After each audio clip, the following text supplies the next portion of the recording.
So guys তোমরা সবাই ভিডিওটা দেখলে, ঠিক আছে। তো আমি যেমন পার্ট 2-তে বলেছিলাম যে ছেলেটার সাথে কন্ট্যাক্ট করবো, তো ফার্স্ট কন্ট্যাক্ট করার জন্য নাম্বার লাগবে। আর যেহেতু নাম্বার লাগবে তো আমি ওর নাম্বারটা জোগাড় করে নিয়েছি, নাম্বারটা দেখাচ্ছি না। তো আমি কল করছি ওকে, ঠিক আছে। ও কল করে কী রেসপন্স আসছে বা ও আমার সাথে মিট করতে চাই কি চায় না দেখা যাক, ঠিক আছে। তো চলো। হ্যালো হ্যালো হ্যালো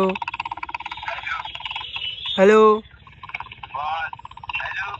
হ্যাঁ বলছি, আমি শোভন বলছি। শোভন বলছি আমি। হ্যাঁ তা তুমি যে ভিডিওটা করেছিলে ট্রেনে, মনে আছে? ভিডিওটা শ্যুট করেছিলাম। তুমি কি আমার সাথে মিট করতে চাও?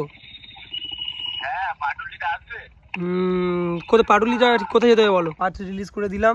তো গাইস এটাই ডিমান্ড থাকবে, আমার বেশি চাই না, আমার 100K ভিউজ চাই, 10K লাইক চাই, ঠিক আছে। তো 100K ভিউজ 10K লাইক হলে ওর সাথে আমি দেখা করবো, ওকে আমি বোঝাবো যে তুমি ভাই যেটা করছো ওটা করো না, ওটা করলে ক্ষতি আছে এখানে, ঠিক আছে। 100K ভিউজ ঝটপট কমপ্লিট করো, চলো।